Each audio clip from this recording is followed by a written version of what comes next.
పాండవులు 18వ రోజున కురుక్షేత్రం గెలిచినట్టు విరాట్ కోహ్లీ 18వ సీజన్లో ఐపీఎల్ ట్రోఫీని గెలిచాడు. కేవలం ఈ రోజు కోసం, ఈ ఒక్క రోజు కోసం 17 ఏళ్లుగా ఎదురు చూశాడు.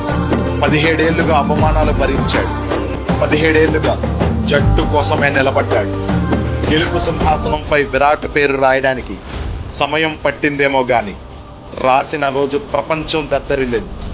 ఇప్పటి వరకు అతని దేశానికి ఎన్ని మ్యాచ్లు గెలిపించినా, ఎన్ని ట్రోఫీలు అందించినా కేవలం ఐపీఎల్ ట్రోఫీ లేదనే ఎక్కిరించేవారు. ఇప్పుడు ఎగతాళి చేసిన ప్రతి ఒక్కడికి చెప్పండి, ఆర్సీబీ ట్రోఫీ కొట్టింది అని. నిజానికి మనకి తెలియనిది ఏంటంటే, విరాట్ కోహ్లీ అనే ప్లేయర్ ఈ ట్రోఫీ కన్నా గొప్పవాడు. అతను మన దేశానికి ఆడటం మనం చేసుకున్న అదృష్టం. అవన్నీ వదిలేసి ఐపీఎల్ ట్రోఫీ కోసం ట్రోల్స్ చేశారు. అతనికి ట్రోఫీ లేనప్పుడే ఈగ కూడా వాళ్ళని ఇచ్చేవారు కాదు. ఇంకా ఇప్పుడు ఎలా ఉంటుందో మీ ఊహకే వదిలేస్తున్నాం. ఇన్ని సంవత్సరాలు మీరు వాళ్ళనే ట్రోల్ చేశారు. ఇంకా వాళ్ళ టైం స్టార్ట్ అయ్యింది.